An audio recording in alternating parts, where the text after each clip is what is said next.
Shalom, Bapak Ibu Saudara. Renungan kita pagi hari ini saya terinspirasi dengan buku yang pernah saya baca. Judulnya Sit, Walk, Stand. Itu karya Watchmeni, artinya duduk, berjalan, dan berdiri. Itu dia mengurai seluruh kitab Efesus ya. Nah, kita mau ada 3 istilah di situ yang menjadi kunci dia membongkar kitab Efesus itu. Mari kita lihat ya. Pertama duduk dulu ya. Bahwa pasal 2 ayat 6. Tapi bahasa Indonesia ini terjemahan LAI itu tidak terlihat istilah duduknya itu ya.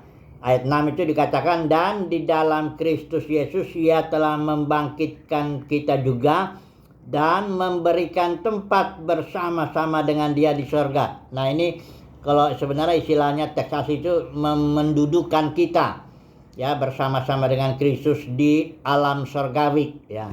Jadi kita ya oleh kasih karunia Tuhan sudah mati bersama Kristus, segala manusia lama kita sudah ditumpah, semua dosa kita diampuni, kita sudah bangkit bersama dengan Kristus mendapat hidup yang baru, Zoe yang sering saya sebut itu.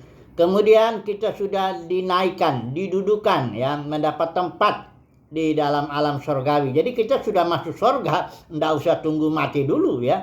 Kita sudah ada sekarang ini di dalam batin kita tentunya ya. Roh kita sudah di dalam alam sorgawi ya, di tempat tinggi lah bersama dengan Kristus di sana. Kita sudah di situ ya. Nah, inilah dasarnya kekristenan itu. Inilah kasih karunia itu. Saudara dan saya tidak harus berbuat ini dan itu supaya masuk sorga gitu ya. Ya, tapi kita itu oleh kasih karunia ya, kita sudah ada di situ ya. Di alam itu secara spirit ya, batin kita ya. Kita sudah duduk bersama dengan Kristus di sorga. Itu satu ya.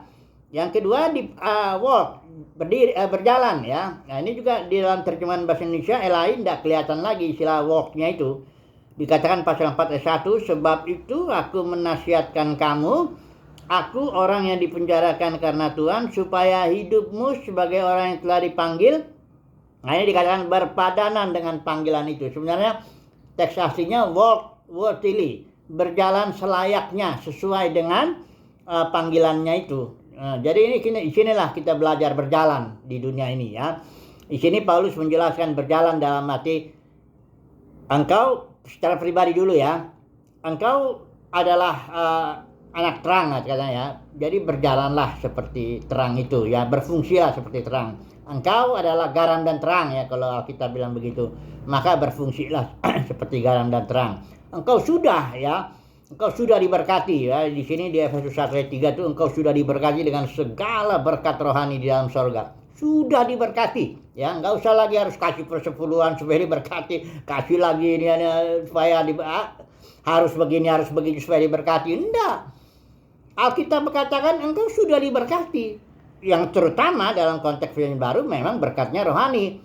Tapi bukan berarti kita secara jasmani enggak diberkati. Kita diberi kecukupan lah ya kan. Tapi kalau makanya harus diingat, berkat konteks perjanjian lama itu berkat jasmani, konteks perjanjian baru berkatnya rohani ya. Tapi bukan berarti itu berkati kita roh jiwa tubuh kita, enggak. Semua diberkati ya, sudah ya. Jangan lagi saudara pikir saudara enggak diberkati. Enggak, sudah diberkati. Hanya sekarang jadilah berkat, berjalanlah menjadi berkat, belajarlah itu kan. Nah, kemudian juga kalau dalam gereja, di sini dikatakan pasal 4 ayat 11 12. Ya, kalau saudara dan saya misal barangkali Rasul Nabi mengajar itu, janganlah hanya menarik murid-murid kepada dirimu kalau engkau pemimpin tuh ya. Di sini dikatakan memperlengkapi saja orang-orang kudus. Biarlah pada gilirannya orang-orang kudus itu yang berfungsi membangun tubuh Kristus. Supaya tubuh Kristus jangan pecah. Kalau kau bangun denominasi, bangun daramu sendiri, bangun gedungmu sendiri, bangun gerejamu sendiri, itu bukan gereja sebenarnya. Itu kerajaanmu itu. Ya, itu bukan gereja yang Yesus maksud itu. Jadi kalau memang kita dapat fungsi sebagai rasul Nabi mengajar, jadilah hamba pada jemaat. Engkau nggak punya otoritas apa-apa, perlengkapi aja ya. Sudah gitu jangan atur itu jemaat itu. Jemaat itu kan punya Tuhan Yesus itu. Biar Roh Kudus yang atur itu nanti kan begitu. Jadi berfungsi aja kayak Kolose 2 ayat 19, berfungsi sebagai urat-urat dan sendi, semuanya berpegang teguh kepada kepala. Ya, barulah tubuh itu bertumbuh, nggak pecah. Kalau sekarang kan gereja udah pecah menjadi puluhan ribu denominasi. Kenapa? Karena masing-masing pemimpin menarik murid kepada dirinya sendiri, ya. Tarik uangnya juga, ajaran palsu lagi, persepuluhan lah, buat sulung lah, macam-macam. Nanti di penghakiman Kristus itu akan di semuanya akan kena di situ ya. Oke lah, kita nggak usah urus itulah. Pokoknya nanti di pengadilan Kristus pasti itu dipertanyakan lah ya, udah pasti begitu kan.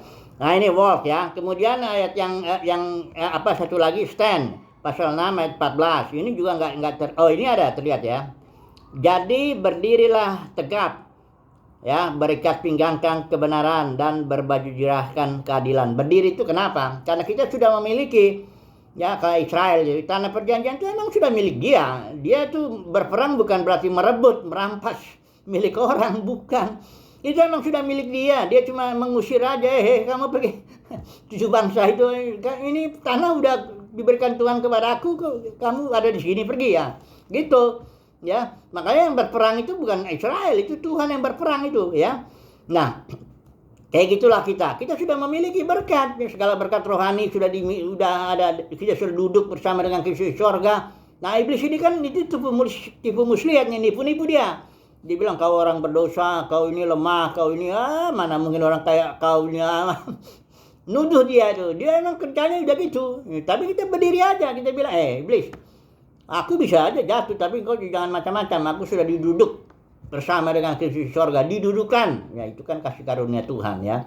Nah seperti itulah ya.